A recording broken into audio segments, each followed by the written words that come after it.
오늘 하루도 평안하셨습니까? 아멘. 네. 그리스도인의 삶은 평안함이 넘치는 삶인 줄 믿습니다. 오늘 빌립보서는 다음과 같이 시작합니다.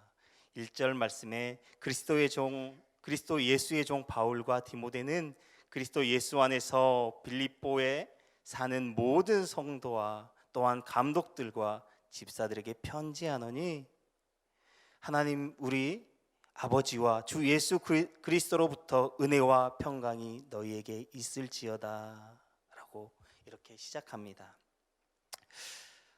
근데요, 저는 이 말씀에서 주목하고 싶은 부분이 있습니다. 바로 그리스도 예수 안에서 사는 이라는 말씀입니다. 여러분들은 그리스도 예수 안에서 사시는 분들이십니까? 아멘. 그렇습니다. 빌립보의 지역에 살아가는 사람들에게 그냥 이 편지는 그저 살아가고 있는 성도들이 아니라 그리스도 예수 안에서 살아가고 있는 성도들에게 쓰여진 말씀입니다. 다시 말하면 2000년이 지나고 지금을 살아가고 있는 예수 그리스도 안에서 살아가고 있는 우리들에게 쓰여진 말씀인 줄로 믿습니다. 여러분, 쉽게 말씀드리면 이 말씀은 그리스도인으로서 살아가는 성도들에게 쓰여진 말씀이다라는 것입니다. 이 빌립보서는 그리스도인으로서 살아가고 있는 빌립보 교인들에게 바울이 기쁨의 삶을 살도록 하나님 앞에 영광을 돌리는 삶을 살도록 권면하시는 말씀입니다. 오늘 본문은 바울이 옥중에 갇혀 있으면서 빌립보 교회와 그 교인들을 향하여 평안과 영적인 진보를 이루기를 간절히 소망하는 마음으로 기록되어진 편지입니다. 바울에게 있어서 이 빌립보 교회는 잊을 수 없는 교회입니다. 왜냐하면 바울이 마게도냐로 건너가서 처음으로 그가 찾아가 복음을 전하고 처음으로 세운 교회였기 때문입니다. 빌립보 교회는 루디아를 중심으로 하여 여성들이 바울의 선교를 적극 지원하는 교회이기도 했습니다. 그리고 그가 유럽에 처음으로 세운 교회이기도 했습니다. 그래서 이 교회는 바울에게 있어 참으로 의미가 있는 교회였습니다. 우리에게도 그렇지 않습니까? 무슨 일을 하든 처음이라고 하는 것이 참으로 의미가 큰 것 같습니다.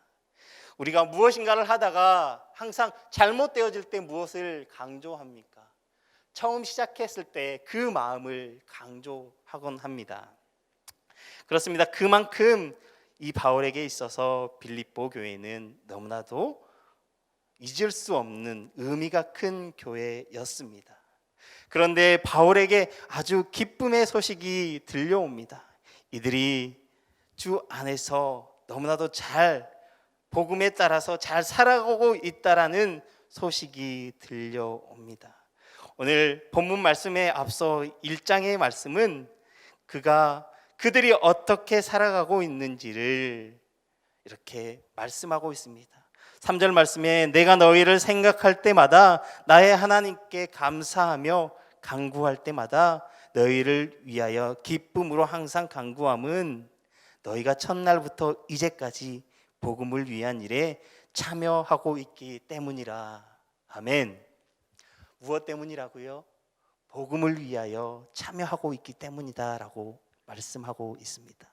사랑하는 성도 여러분, 우리의 삶은 무엇을 위한 삶이십니까?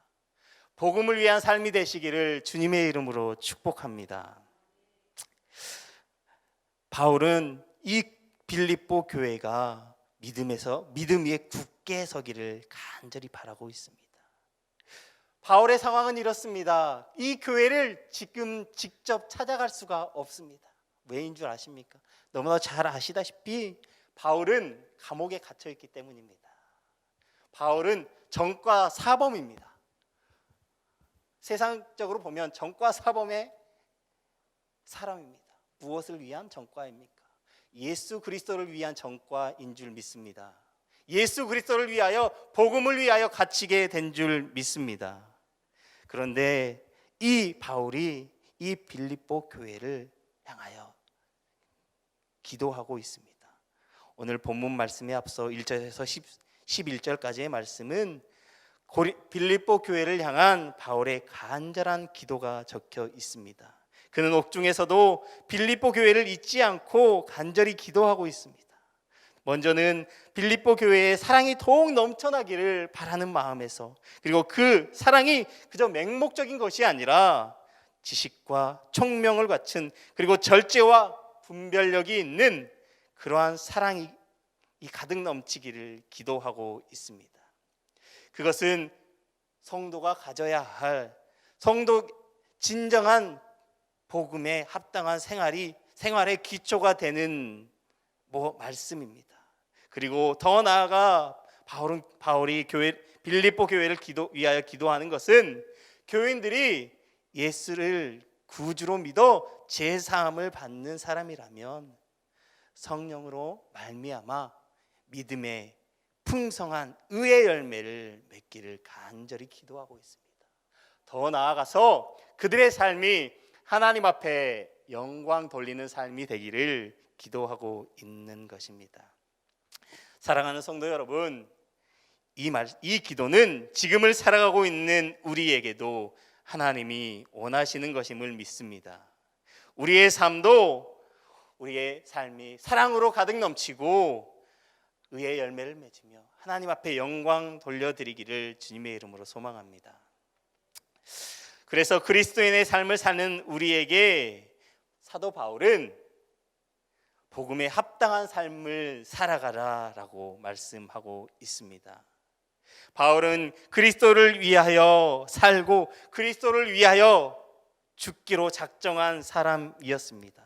그는 자기의 뜻이 아니라, 자기의 계획이 아니라 날마다 자신을 죽이고 오직 살아 역사하시는 하나님을 중심으로, 그리스도를 중심으로 살고자 노력했습니다. 다시 말하면 복음을 붙잡고 살아가고자 했다라는 것입니다. 그렇다고 한다면 복음은 무엇입니까? 그토록 바울이 붙잡았던 복음은 무엇입니까? 바로 하나님이 예수 그리스도를 통해 죄인 중에 괴수인 자신을 하나님의 백성 삼아 주셨다라는 것입니다. 이제는 더 이상 죄의 지배가 아니라 하나님의 통치 아래 살아가게 하셨다라는 것이었습니다. 하나님의 통치 아래 사는 우리가 하나님을 주인으로 모시고 복음에 합당한 삶을 살아야 하는 것입니다. 바울이 하나님을 주인으로 모시고 복음에 합당한 삶을 살았던 것처럼 우리의 삶도 복음에 합당한 삶이 되기 위해서 어떻게 해야 합니까? 가장 먼저는 27절에 이렇게 말씀합니다. 오직 너희는 그리스도 복음에 합당하게 생활하라. 이는 내가 너희를 가보나 떠나 있으나 너희가 한 마음으로 서서 한 뜻으로 복음의 신앙을 위하여 협력하는 것과 무슨 일에든지 대적하는 자들 때문에 두려워하지 아니하는 이 일을 듣고자 함이라 라고 말씀하고 있습니다. 사도 바울은 오늘 본문의 첫 마디에서 오직 너희는 그리스도의 복음에 합당하게 생활하라 라고 말씀하고 있습니다. 여기서 오직이라는 단어에 조금 포커스를 맞춰보고 싶습니다. 이 오직이라고 하는 말 속에는 무슨 일이 있어도 라고 하는 의미가 있습니다.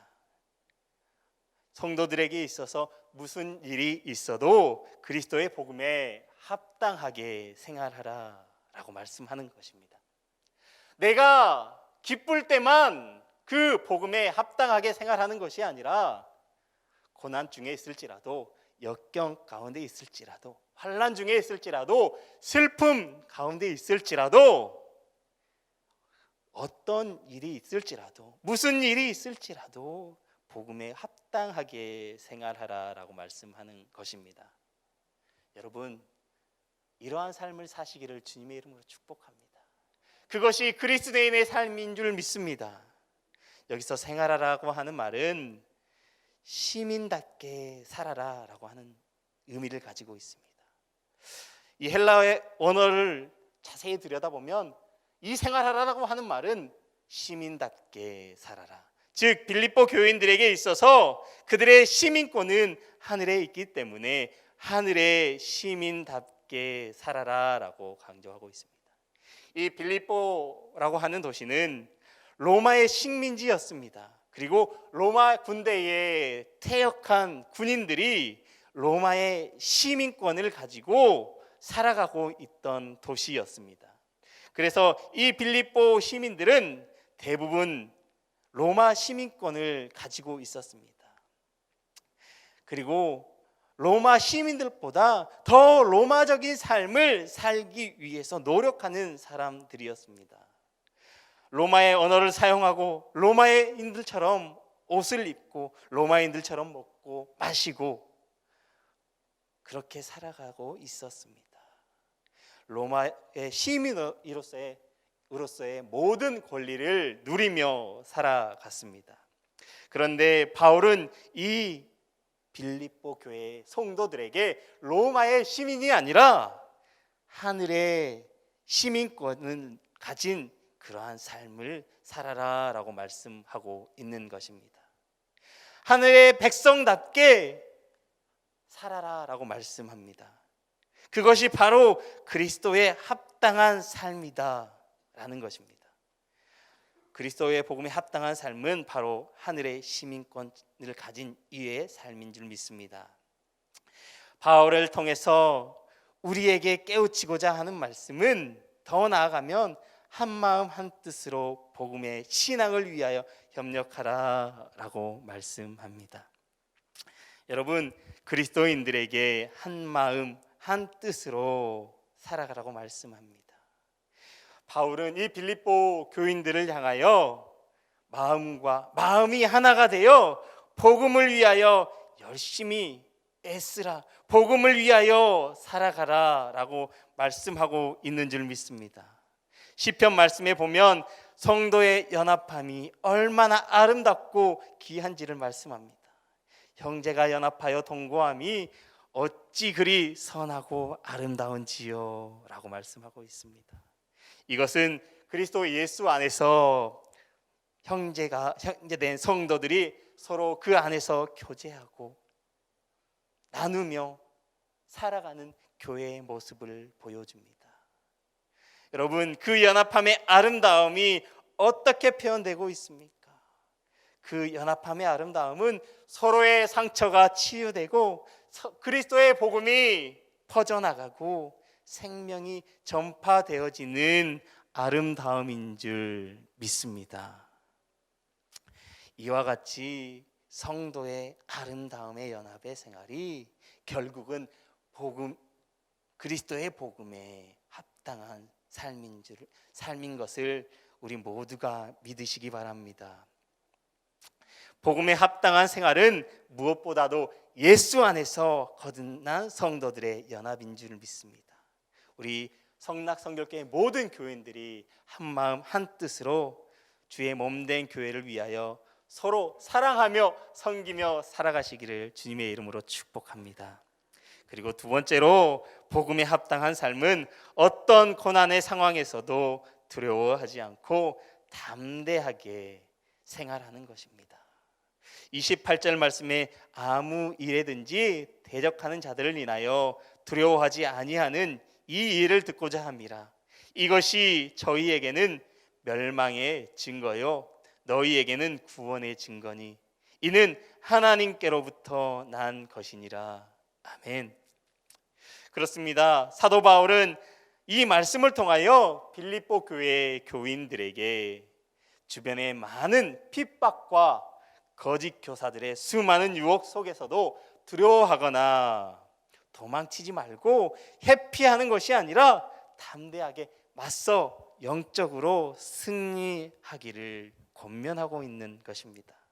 여러분, 이 말씀은 우리에게도 동일하게 적용되는 줄 믿습니다. 여러분, 우리의 그리스도인의 삶은 영적인 전쟁인 줄 믿습니다. 우리가 삶 속에서 세상 가운데에서 살아갈 때에 참으로 많은 우리가 핍박을 받는 줄 압니다. 많은 염려를 갖는 줄 압니다. 그러나 그 가운데에서 좌절하지 마십시오. 포기하지 마십시오. 예수 그리스도를 붙잡고 복음을 붙잡고 담대히 나아가시기를 주님의 이름으로 축복합니다. 고린도전서 1장 18절 말씀에 보면 이렇게 고백합니다. 십자가의 도는 멸망하는 자에게는 미련한 것이요 구원을 얻은 우리에게는 하나님의 능력이라. 아멘. 이 능력을 경험한 성도들은 온갖 세상의 핍박과 희롱과 죽음의 위협 앞에서도 믿음을 지키게 되는 줄 믿습니다. 어떠한 상황 가운데에서 두렵지 않게 될 줄 믿습니다.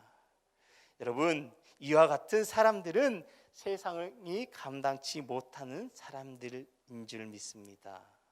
사무엘서 17장에 보면 다윗과 골리앗의 싸움의 말씀이 나옵니다. 블레셋의 공격 앞에서 이스라엘 백성들은 두려워 떨고 있었습니다. 그러나 소년 다윗은 결코 두려워하지 않았습니다. 객관적인 전력으로 볼 때 상대가 되지 않는 싸움이었습니다. 그러나 그는 하나님에 대한 믿음의 눈으로 골리앗을 바라본 줄 믿습니다. 믿음의 눈으로 바라볼 때 아무리 큰 거인 골리앗도 아무것도 아닌 것이 된 줄 믿습니다. 그가 하나님이 함께 하신다는 것을 믿고 담대하게 나아갔을 때 그가 골리앗으로부터 승리하게 된 줄 믿습니다.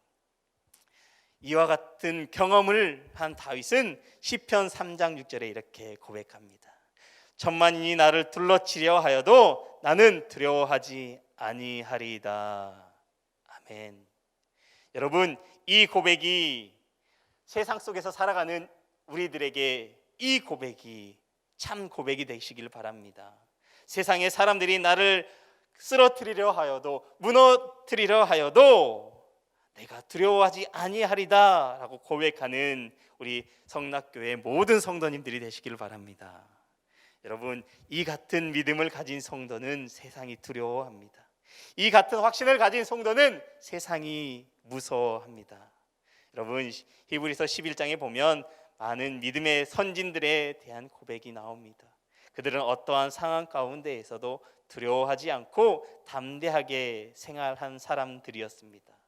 믿음으로 아브라함은 갈 바를 알지 못하고 나아갔습니다. 모세는 믿음으로 하나님의 백성과 함께 고난 받기를 기뻐하였습니다. 세상의 낙을 누리는 것보다 더 기뻐하였다라고 애굽의 그 모든 보화보다 더 큰 기쁨으로 여긴 줄 믿습니다. 그리고 믿음으로 기생 라합은 정탐꾼들을 평안히 영접하여 멸망에서 구원받게 되어진 줄 믿으시기 바랍니다. 바울은 복음을 위하여 희롱을 당하고 채찍질을 당하고 결박을 당하고 옥에 갇혔을지라도 그는 두려워하지 않았습니다. 그 복음을 위하여 더 담대하게 나아간 줄 믿으시기 바랍니다. 우리들도 그 복음을 위하여 담대하게 나아갈 수 있기를 주님의 이름으로 축복합니다. 그래서 이러한 사람들은 세상이 감당치 못한 사람들인 것입니다. 오직 예수 그리스도를 위한 복음의 진보를 이루라고 바울은 계속해서 말씀하고 있습니다. 29절 말씀, 그리스도를 위하여 너희에게 은혜를 주신 것은 다만 그를 믿을 뿐 아니라 또한 그를 위하여 고난도 받게 함이라 라고 말씀하고 있습니다. 여러분, 그리스도를 믿는 성도들에게 고난을 받는 것까지 감사하게 여기라 라고 말씀하고 있습니다. 12절 말씀에는 이렇게 말씀합니다. 형제들아, 나의 당한 일이 도리어 복음의 진보가 된 줄을 너희가 알기를 원하노라. 아멘. 참으로 놀랍고 위대한 선언이 아닌가 싶습니다. 그리스도를 믿는 믿음의 삶은 그리스도 때문에 때로는 고난을 당할 수도 있습니다. 그런데 그 고난을 감사함으로 받을 수 있는 우리 믿음을 소유하시기를 바랍니다. 바울은 옥에 갇혀서 재판을 받고 있었습니다. 그래서 나의 당한 일이라고 이렇게 표현하고 있습니다. 복음을 전하다가 감옥에 갇힌 것과 옥중에서 고난을 당한 것도 모두 복음 때문이다라고 말씀하고 있습니다. 복음을 전파하는 것에 어려움이 되는 것이 아니라 그 갇힌 것으로 인하여서 복음이 더 선포되어지고 더 전파되어지고 있음을 바울은 그것으로 인하여 기뻐하고 있음을 우리는 이 빌립보서를 통해 우리는 알게 되어집니다. 여러분, 바울이 옥에 갇히게 됨으로 인하여 복음을 전하지 못하게 되었지만 법정에 서서 그가 복음을 변호하는 것이 오히려 이방 세계에 복음을 전할 수 있는 기회가 되게 된 줄 믿습니다. 그것 때문에 14절을 말씀을 보면 그가 매임을 당하였고 그것 때문에 주 안에서 그것을 신뢰함으로 인하여 하나님의 말씀을 더 담대하게 말하게 되었다라고 증거합니다. 여러분, 그렇다고 한다면 우리들의 삶은 어떻습니까? 혹시 우리들의 삶은 다른 사람들과의 관계 속에서 복음을 위하여 살아가고 계십니까? 여러분, 예수를 믿는다는 것 때문에 조금만 손해가 될 것 같아도 혹시 비신앙인의 모습으로 혹시 돌아가 버리고 있지는 않습니까? 직장 생활에서 예수를 믿는다는 것 때문에, 삶 속에서 예수를 믿는다는 것 때문에 이해관계가 맞아떨어지지 않아서 혹시 비신앙인의 모습으로 우리의 모습은 돌아가고 있지는 않습니까? 여러분, 혹시 우리가 복음에 해를 끼치는 그러한 삶을 살고 있지는 않습니까? 여러분, 우리의 삶이 오직 복음을 위한 삶이 되기를 주님의 이름으로 소망합니다. 매 순간순간이 하나님을 위한 삶이 되시기를 소망합니다. 하나님 앞에 영광 올려드리는 삶이 되시길 바랍니다. 하나님이 우리에게 원하시는 것은 바로 그것입니다. 하나님은 우리를 통하여서 영광 받기 원하십니다.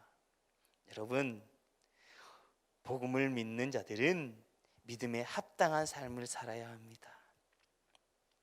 그것은 교회가 한 마음으로 한 뜻으로 복음을 위하여 연합하고 복음으로 인해 오는 그 고난과 역경들을 기쁨으로 감당하는 것인 줄 믿습니다. 여러분, 바울은 복음 때문에 고난을 당하고 감옥에 갇히게 되었습니다. 여러분, 그러나 바울은 고난 중에서 자신의 안위를 걱정하지 않았습니다. 마지막으로 한 말씀 드리고 말씀을 마치도록 하겠습니다. 그의 관심은 오직 복음 전파하는 것이었습니다. 사랑하는 성도 여러분, 우리들의 삶을 통해 복음이 흘러가고 복음이 전파되어지고 하나님의 영광만이 드러나기를 주님의 이름으로 축복합니다. 그러한 삶이 우리 삶에 드러날 때 복음에 합당한 삶인 줄 믿으시기 바랍니다. 이 시간 함께 기도하겠습니다.